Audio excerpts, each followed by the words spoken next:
आप सबका एक बार फिर से स्वागत है ए कॉमर्स क्लासेज में। और सबको फिर मेरा नमस्कार। तो एज यूजुअल फिर हम लोग इंटरेक्ट करेंगे और इस इंटरेक्शन में एक बात और कहना चाहेंगे, और वो ये है कि जितनी भी मूलभूत बातें हैं, इससे पहले वाले लेक्चर मैंने कहा था कि आप केवल लीडर होकर के और एक ढंग से जैसे कहानी सुनते हैं ना वैसे जैसे बातचीत सुनते हैं ना वैसे सुनते रहिए, बहुत मजा आएगा। तो चलिए बिना देर किए फिर आ जाते हैं हम लोग पॉइंट पे। और आज का जो बेसिक कॉन्सेप्ट है, यानी इससे पहले 4 बेसिक कॉन्सेप्ट हम लोग पढ़ चुके हैं, फिर से एक बार रिवाइज कर दे रहे हैं। फाइनल गुड्स पढ़ चुके हैं, अकाउंटिंग ईयर पढ़ चुके हैं, डोमेस्टिक टेरिटरी पढ़ चुके हैं, और product at market price, product at factor cost हम लोग पढ़ चुके हैं। अब आते हैं, तो देखिए एक बात और कहना चाहेंगे कि किसी भी सब्जेक्ट में, जैसे इस समय इकोनॉमिक्स हम लोग पढ़ रहे हैं, और वो स्टूडेंट्स चाहे क्लास 11th का हो, चाहे क्लास 12th का हो, चाहे वो बीए का हो, चाहे वो बीकॉम का हो, चाहे बीबीए का हो, चाहे वो एमबीए का है, चाहे वो टॉप लेवल के कॉम्पिटिटिव एग्जामिनेशन जैसे यूपीएससी के एक्सपीरियंस हो, उसका हो, कॉन्सेप्ट क्लियर है ना, हर जगह आप बाजी मारेंगे, क्योंकि केवल कॉन्सेप्ट पूछा जाता है। इसलिए आप एक बात को पकड़ कर रखिए, अंत तक काम, जहां इसका इस्तेमाल आप करेंगे वहां तक जाएगा और बेहतरीन ढंग से जाएगा। चलिए इसी के तौर पर मेरा एक रिक्वेस्ट है कि सभी लोग जिसका इससे संबंध है, यानी मैं टॉपिक जो रेज किया हूं मैक्रो इकोनॉमिक्स का, और उसमें मैंने बेसिक कॉन्सेप्ट उठाया, और फिर नेशनल इनकम अकाउंटिंग का, तो जहां भी पूछा जाएगा, जितना मैंने नाम लिया, हर जगह यही काम करेगा आपको। तो इंटरमीडिएट गुड्स कैसे पहचानेंगे? यहां तो मैंने बता दिया कि हम पढ़ेंगे इंटरमीडिएट गुड्स, या जिस किसी कॉन्सेप्ट का अगर हम लोग बात करते हैं या कोई बात करता है, किस लिए? पहचानने के लिए, क्या पहचान सके। किसी भी सब्जेक्ट को पढ़ते हैं इसलिए कि उसमें जो कुछ बताया जाता है उसके माध्यम से आप पहचान सके। तो इस इकोनॉमिक्स में भी हम लोग पहचानेंगे कि इंटरमीडिएट गुड्स कौन है, तमाम गुड्स में से किसे हम इंटरमीडिएट गुड्स कहेंगे, कैसे पहचानेंगे। चलिए ठीक है, मान लीजिए मैं पढ़ा रहा हूं और मुझे बताना है इंटरमीडिएट गुड्स।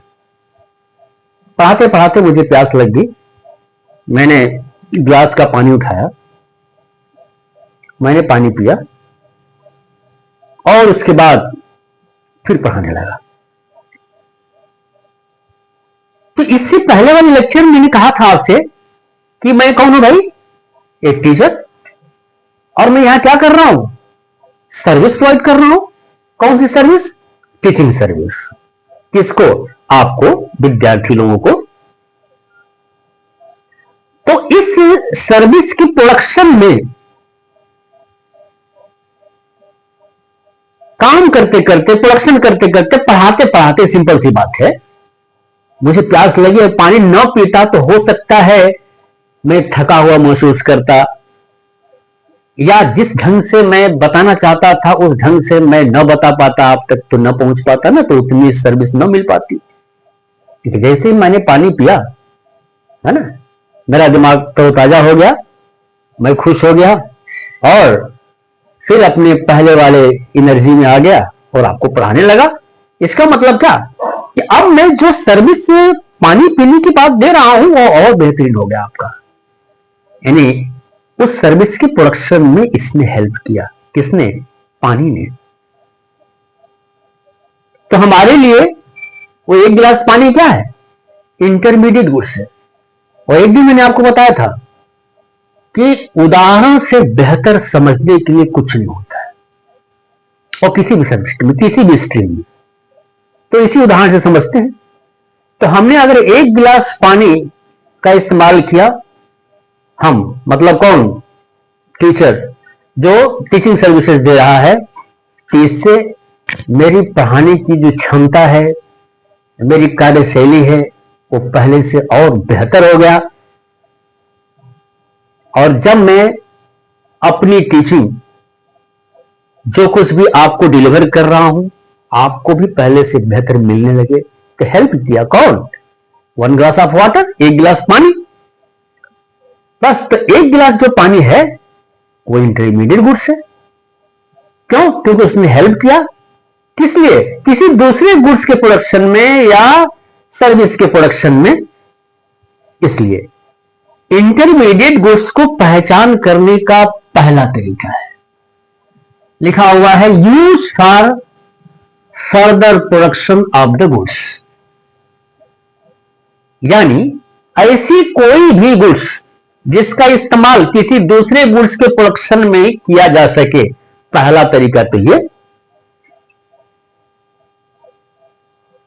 और इसी पर चलते हैं। तो कोई भी गुड्स ले लेते हैं, किसी भी गुड्स को ले लीजिए, बस दूसरे गुड्स के प्रोडक्शन के काम में आ जाए। मान लीजिए कि मिठाई बनाने वाला दूध का इस्तेमाल किया, मिल्क का इस्तेमाल किया, तो मिठाई बनाने वाले के लिए दूध हेल्प किया मिठाई बनाने में। तो मिठाई मतलब मिठाई का प्रोडक्शन, स्वीट्स का प्रोडक्शन, और उसमें इस्तेमाल किया किसका, मिल्क का, दूध का। तो दूध क्या हुआ, मिल्क क्या हुआ, इंटरमीडिएट गुड्स हुआ। एकदम सीधी सी बात है। इसी तरह से मान लीजिए एक किसान है, वो गेहूं का प्रोडक्शन कर रहा है, उसके पास गेहूं है। अब ऐसे कंडीशन में मान लीजिए कि आटा बनाने वाली जो मिल है, वो आटा बनाना चाहता है, और आटा बनाने के लिए उसको किसकी आवश्यकता पड़ेगी, गेहूं की आवश्यकता पड़ेगी। तो गेहूं किससे खरीदेगा, किसान से खरीदेगा। इसका मतलब क्या कि आटा बनाने वाले मिल ने अगर गेहूं का इस्तेमाल किया, तो गेहूं आटा बनाने वाले मिल के लिए इंटरमीडिएट गुड्स हुआ। इस तरह से जो भी मैंने उदाहरण दिया, ज्यादा नहीं, किसी 1-2 उदाहरण को ही लेके चलिए। तो इससे क्या पता चला, इससे पता चला कि जिस किसी भी गुड्स का इस्तेमाल हम किसी दूसरे गुड्स के प्रोडक्शन में करें, तो वो इंटरमीडिएट गुड्स हो जाएगा। आपको ये सब ठीक है, चलिए हम मान गए। ऐसे बहुत से गुड्स का इस्तेमाल होता है, तो क्या उसको इंटरमीडिएट गुड्स कहेंगे, देखते हैं। उससे पहले अभी इसी पर थोड़ा सा टिके रहते हैं। इसकी एक पहचान और है, जिस गुड्स की अभी मैं बात कर रहा हूं। क्या अगर प्रोड्यूसर उस गुड्स का इस्तेमाल करे किसी दूसरे गुड्स के प्रोडक्शन में, मतलब फ्लोर मिलर, आटा बनाने वाली मिल ने अगर व्हीट का, गेहूं का इस्तेमाल किया आटा बनाने के लिए, तो गेहूं ने अपनी पहचान खो दी। जैसे ही आटा बना, तो गेहूं ट्रांसफॉर्म हो गया किसमें, आटे में। तो उसकी दूसरी पहचान, जैसे ही एक प्रोड्यूसर उस गुड्स का इस्तेमाल करेगा, वो गुड्स अपनी पहचान खो देगा। मिठाई बनाने वाले ने दूध का इस्तेमाल किया, दूध ने अपनी पहचान खो दी, वो तब्दील हो गया किसमें, मिठाई में। ये एक पहचान है। अब यह कह सकते हैं सर ठीक है, फ्लोर मिलर ने तो मशीन का भी इस्तेमाल किया होगा। अब क्या कहेंगे, तो याद है इससे पहले हम लोग कह चुके हैं क्या, कि अगर फ्लोर मिलर ने मशीन का इस्तेमाल किया, तो उसके लिए मशीन इन्वेस्टमेंट है। और अगर इन्वेस्टमेंट की बात करते हैं तो फाइनल गुड्स है। तब सर ये कैसे हुआ? जो इससे पहले हमने कहा था कि अगर फ्लोर मिलर एक मशीन परचेज करता है, खरीदता है, तो इन्वेस्टमेंट है, और इन्वेस्टमेंट है तो कैसे फाइनल गुड्स होगा, डिटेल में इससे पहले वाले में हम लोग पढ़ चुके हैं। तो इस तरह की और भी कोई गुड्स अगर परचेज करता है प्रोड्यूसर, तो उसको कब कहेंगे इंटरमीडिएट गुड्स? तो दूसरी पहचान है resale in the same year. मतलब मशीन बनाने वाली फैक्ट्री से अगर फ्लोर मिलर नहीं बल्कि डीलर मशीन परचेज करता है, इसका मतलब क्या कि वो उसका इस्तेमाल इन्वेस्टमेंट के रूप में नहीं करता बल्कि फिर से वो सेल करेगा किसी को, तो ये क्या हो गया? रीसेल। और उसी साल, दूसरे साल नहीं, है ना? दूसरे साल क्यों नहीं, अभी इसकी बात बताएंगे। उसी साल, दूसरे साल में तो उसका नाम बदल जाएगा, वो दूसरा कुछ हो जाएगा। और इससे पहले हम लोग बात कर चुके हैं, एक बार फाइनल गुड्स में वो इन्वेंट्री हो जाएगा, वो इंटरमीडिएट गुड्स नहीं होगा। तो ऐसे कंडीशन में अगर वो इस तरह के गुड्स को परचेज करता है और वो रीसेल होता है उसी साल, भले वो पहचान अपना न खोए, ठीक है। अगर डीलर ने मशीन परचेज किया और उस डीलर ने मशीन को रिटेलर को सेल कर दिया, तो मशीन ही रही ना, पहचान नहीं कोई। इसीलिए यहां लिखा है और या resale in the same year. वो गुड्स प्रोडक्शन के प्रोसेस में जाए लेकिन रीसेल के रूप में जाए, रुके ना, रीसेलिंग होता रहे, तब तो इंटरमीडिएट गुड्स होगा। अब दोनों की हम लोगों ने बात कर ली, ज्यादा बात नहीं करेंगे। पहचानने के लिए जो क्राइटेरिया है, जो फार्मूला है, उसको पकड़ के रखें, अपने आप सब ठीक हो जाएगा। तो पहचानने के लिए हम लोगों ने दो फार्मूला तय कर लिया है। अब इन दोनों फार्मूले का इस्तेमाल करते हैं मिला के। तो मिलाने के बाद पता क्या चलता है कि तीन तरह के गुड्स का इस्तेमाल किया जाता है। किस रूप में?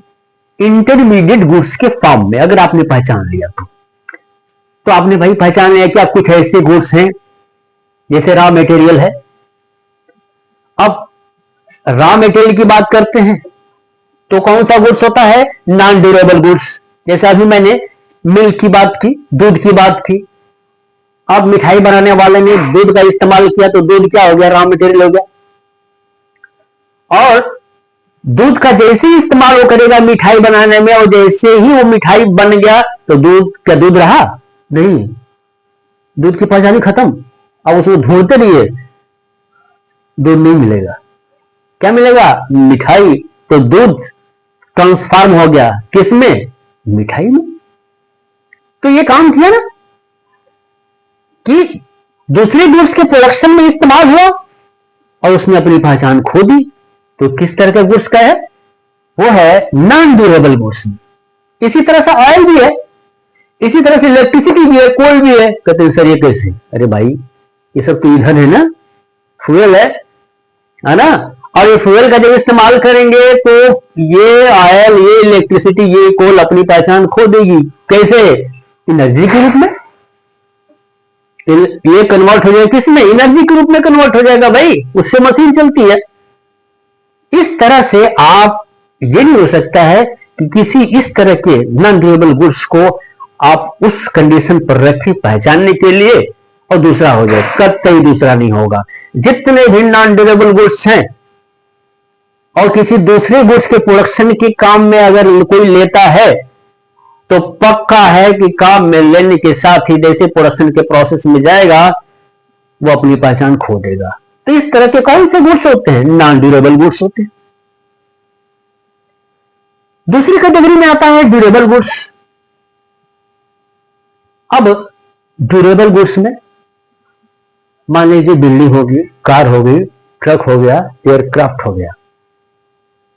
भाई साहब प्रोड्यूसर यूज करेगा तब तो इन्वेस्टमेंट हो जाएगा, और इन्वेस्टमेंट अगर हुआ तो फाइनल गुड्स होगा, इंटरमीडिएट तो रहेगा ही नहीं, सोचने की कोई जरूरत नहीं है। कई लाख कई करोड़ गुड्स की लाइन लगा दो, अपने आप बाइफरकेट कर लोगे क्या कि फाइनल गुड्स है कि इंटरमीडिएट गुड्स है। इसीलिए मैंने कहा था कि एक समय में एक कॉन्सेप्ट को ऐसे पकड़ के रखिए कि फिर कोई कंफ्यूजन होने न पाए, सवाल ही उठता है। ऑटोमेटिकली जितने लोग प्रोसेस वाइज सिस्टमेटिकली हर क्लास को अगर देखते आ रहे हैं, पढ़ते आ रहे हैं, सवाल ही नहीं उठता है कि उनको जीवन में कभी भूल जाए, एग्जाम को तो भूल जाएगी। तब ऐसे कंडीशन में इन सभी चीजों का, यानी कार का, ट्रक का, एयर कंडीशन, फ्रिज का इस्तेमाल अगर कोई प्रोड्यूसर करता है तो अच्छे से हम लोग पढ़ चुके हो, तो इन्वेस्टमेंट हुआ। तो यहां कौन कर रहा है ड्यूरेबल गुड्स का? गवर्नमेंट कर रही है, और आपको देगा ये सब स्टेटमेंट के फॉर्म में ये गुड्स, क्योंकि चाहे गुड्स कोई भी हो, फाइनल हो या इंटरमीडिएट, पता कब चलता है? यूज करने के बाद। ऐसे वो पढ़ा है कोई नहीं पहचान पाएगा। पहचानने का तरीका होता है पहले उसका इस्तेमाल कौन कर रहा है, कैसे कर रहा है, तब हम पहचानेंगे। ऐसे पढ़ा है तो नहीं पहचानेंगे। एक गिलास दूध आप रख दीजिए फील्ड में, अब कहीं बताइए कौन सा गुड्स है? कोई गुड्स नहीं। क्यों? आप पूछेंगे ना, बताइए इस्तेमाल कौन करेगा? अब मैं कहता हूं कि देखो भाई ये फील्ड में पड़ा है, एक गिलास दूध है, अब मैं पी रहा हूं। आप अपने आप बोल रहे हैं क्या सर ये फाइनल गुड्स है? क्यों? क्योंकि आप कंज्यूमर है, फाइनली इसको कंज्यूम कर रहे हैं, और फिर से इसका इस्तेमाल किसी भी गुड्स के प्रोडक्शन में नहीं होगा, इसलिए फाइनल गुड्स है। धड़ाधड़ धड़ाधड़ आप बिल्कुल विकेट गिराते जाएंगे, यानी एक भी क्वेश्चन नहीं होगा जिसका आंसर आपकी जुबान पर ना हो। तो ऐसे कंडीशन में ये सभी गुड्स जितने भी है, अगर प्रोड्यूसर इस्तेमाल करता है ना तो फाइनल गुड्स हो जाएगा ना भाई। तब इंटरमीडिएट कैसे? गवर्नमेंट अगर इसका इस्तेमाल करती है किसके लिए? मिलिट्री पर्पज के लिए, तो मिलिट्री पर्पज के लिए इस्तेमाल करेगी ना, तो गुड्स के प्रोडक्शन के लिए इस्तेमाल करेगी। किस तरह का? डिफेंस सर्विसेज भाई। इसका मतलब क्या है कि डिफेंस सर्विसेज के लिए इसका इस्तेमाल हुआ है, इसीलिए ये इंटरमीडिएट गुड्स है। और जगह इस्तेमाल होता तो इंटरमीडिएट नहीं होता, क्या होता है? फाइनल हो जाता है। इसलिए मिलिट्री पर्पज का अगर इस्तेमाल हो रहा है इन गुड्स का, तो पक्का है वो प्रोडक्शन कर रहा है सर्विसेज का। कौन सा? डिफेंस सर्विसेज, जिसको हम और आप कंज्यूम करते हैं, आराम से निश्चिंत चादर तान के सोते रहते हैं, किसी से खतरा नहीं होता है, इन्हीं की वजह से। तो ये अगर ड्यूरेबल गुड्स है तो इंटरमीडिएट गुड्स कब होगा? जो इसे मैंने अभी बताया तब होगा, इस्तेमाल करने के बाद। किस रूप में? मिलिट्री पर्पज के रूप में। क्यों? क्योंकि प्रोडक्शन कर रहा है किसका? डिफेंस सर्विसेज का। और आप देख रहे हैं किसी भी कॉन्सेप्ट को मैं कई बार कई तरह से रिपीट करता हूं, ताकि आपके दिमाग में, किसी के दिमाग में किसी तरह की बातें हैं ना, ऑटोमेटिकली वहां हम पहुंच करके और कंफ्यूजन दूर कर लें। आ जाते हैं तीसरे कैटेगरी में कि भाई कुछ ऐसा गुड्स है ना जो ट्रेड में पड़ा हुआ है। ट्रेड में मतलब क्या? चल रहा है, फाइनली रुका नहीं है, मतलब एडिशन हो रहा है। अगर हमारी बिल्डिंग ही है, ठीक है ना, तो बहुत से अपार्टमेंट बनते हैं, मैंने फ्लैट लोग बनाते हैं, तो प्रोड्यूस कर रहा है, बिल्डिंग बन गई। अब वो बिल्डिंग थोक के भाव से किसी को बेच दिया उसी साल, तो बिल्डिंग क्या? उसके लिए इंटरमीडिएट गुड्स है, क्योंकि अभी किसी रहने वाले ने नहीं खरीदा, अभी घूम रहा है, फिर उसने होलसेलर को बेच दिया, तो वो बिल्डिंग क्या? इंटरमीडिएट गुड्स है। और फिर उसने रिटेलर को बेच दिया, फिर वो बिल्डिंग क्या है? इंटरमीडिएट गुड्स है। कब तक? जब तक कि उसको कंज्यूम करने वाला, उसमें रहने वाला न मिल जाए, और रहने वाले ने जैसे ही खरीदा, बिल्डिंग क्या हो गई? Final goods. ऐसे में कुछ भी आप ले लीजिए, रीसेल होना चाहिए उसी साल। अब दुनिया का कोई भी गुड्स बचा नहीं है कि इन तीनों के बाहर चला जाए। आप उसको रखेंगे, ऑटोमेटिकली आप बता देंगे कि वो इंटरमीडिएट गुड्स है कि नहीं। तो ऐसे कंडीशन में अब जब सबको मिला देते हैं, मान लीजिए, कैसे याद होगा सर, इतना ताम झाम, गोली मारिए, एक बाउंड्री बनाते हैं। चलिए देखिए लाल कलर से ना एक बाउंड्री बना हुआ है, प्रोडक्शन की बाउंड्री है, मतलब गुड्स उसमें गया ना, और जब तक उसमें पड़ा हुआ है वो इंटरमीडिएट गुड्स होगा, जब तक कि उस बाउंड्री से धक्का देकर उसको बाहर ना भगाया जाए। अब देखिए कैसे, मान लीजिए आपको केक बहुत अच्छा लगता है, आप केक खाना चाहते हैं ना, हाँ ठीक है, तो केक आप खाएंगे तो केक क्या हो जाएगा, फाइन गुड्स। अब देखते हैं प्रोडक्शन में केक कहां कहां घूम रहा है भाई। तो पहले तो केक बनाने के लिए जो फार्मर है, किसान है, तो किसान भाई गेहूं का प्रोडक्शन करेंगे, और गेहूं का प्रोडक्शन करते हैं, मान लीजिए उन्होंने किया तो गेहूं का मूल्य हो गया 10 रुपया, और मूल्यांकन हम लोग कर चुके हैं या तो मार्केट प्राइस पर या फैक्टर कास्ट पर, इसलिए आप देख रहे होंगे एकदम सिस्टमेटिकली हम लेके चल रहे हैं कि जो पीछे के पड़े हैं ना वो सामने हेल्प कर रहा है आपको, ये एक तरीका है। इसीलिए आप देख रहे होंगे कि मेरे बेसिक कॉन्सेप्ट में और उनके बेसिक कॉन्सेप्ट में थोड़ा सा अंतर है, मैं आपके काम के हिसाब से लेके चल रहा हूं, कहां काम आ रहा है, तो मूल्यांकन हो चुका है। अब उसके पास जो भी गेहूं है, जितनी भी क्वांटिटी गेहूं है ना, मूल्यांकन हो चुका है और 10 रुपए के बराबर है, ठीक है। और अभी प्रोडक्शन के बाउंड्री में है, किसके पास पड़ा हुआ है, किसान के पास, किसान उसको खा नहीं रहा है, कंज्यूम नहीं कर रहा है, तब क्यों भाई। अब उस किसान से फ्लोर मिलर, देखिए आ गया फ्लोर मिलर, है ना, मिल का मालिक जो आटा बनाएगा, अब वो खरीदेगा, तो गेहूं अभी कहीं नहीं गया, गेहूं उसी में है, गेहूं घूम के आ गया किसके पास, फ्लोर मिलर के पास। तो भाई अब फ्लोर मिलर के पास आया है ना, कि 12 रुपए का हो गया, ध्यान दीजिएगा, अभी एक बात और कहेंगे फाइनली, 12 रुपए का हो गया, गेहूं अभी भी घूम रहा है, लेकिन यहां आटे के रूप में घूम रहा है, अपनी पहचान खो दिया है। अब इस गेहूं का इस्तेमाल बेकर ने किया, बेकर ने खरीदा किससे, फ्लोर मिलर से। अब बेकर ने फ्लोर मिलर से खरीदा, यही गेहूं आटे के रूप में बेकर के पास आया और आटा कन्वर्ट हो गया किसमें, केक में। तो गेहूं इस तरह से 3 रूप में घूमा, अपने गेहूं खुद के रूप में, और जैसे फ्लोर मिलर ने इस्तेमाल किया उसकी पहचान खो दी, बन गया आटा, और जैसे बेकर ने खरीदा आटा बन गया किसमें, केक में। तब ये तीनों इसी बाउंड्री में है, प्रोडक्शन बाउंड्री में, तब ये इंटरमीडिएट गुड्स है और कुछ नहीं है। और जैसे ये कंज्यूमर ने खरीदा कितने में, 15 रुपए में, तुरंत यही केक फाइनल गुड्स हो गया, क्यों, देखिए बाउंड्री से बाहर चला गया। तो जब तक गुड्स बाउंड्री में पड़ा हुआ है तब तक वो इंटरमीडिएट गुड्स माना जाएगा, बाहर गया कि फाइनल गुड्स।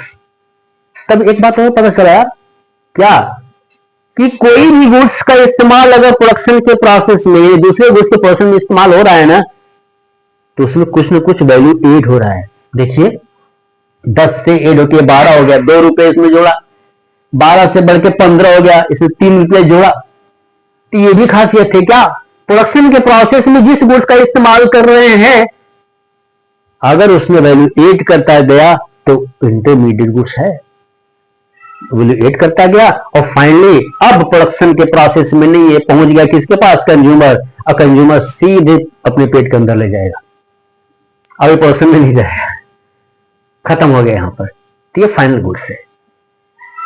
तो प्रोडक्शन के प्रोसेस में निश्चित तौर से गुड्स कुछ न कुछ वैल्यू एड करता है, तभी इसे प्रोडक्शन भी कहा जाता है, एड न करे तो प्रोडक्शन ना हो। इस तरह से हम लोग इंटरमीडिएट गुड्स की बात किए। अगले लेक्चर में अब फिर से एक बार फाइनल और इंटरमीडिएट दोनों एक साथ लेके चलेंगे। फिर से एक बात और कहना चाहूंगा कि किसी भी लेक्चर में, ई कॉमर्स क्लासेज की किसी भी लेक्चर में, चाहे वो अकाउंटेंसी हो, चाहे वो इकोनॉमिक्स हो, चाहे वो बीएसटी हो, आप एक बात ध्यान दीजिए, कहीं कोई कंफ्यूजन हो बिल्कुल प्यार से कमेंट करिए, तुरंत हम लोग आपको बताएंगे।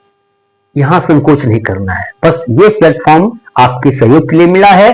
आप तक फिजिकली अगर नहीं पहुंच पाते हैं तो ऑनलाइन एकदम आपके लिए हम लोग हमेशा 24 घंटा मौजूद हैं। फिर से एक बार सबको धन्यवाद।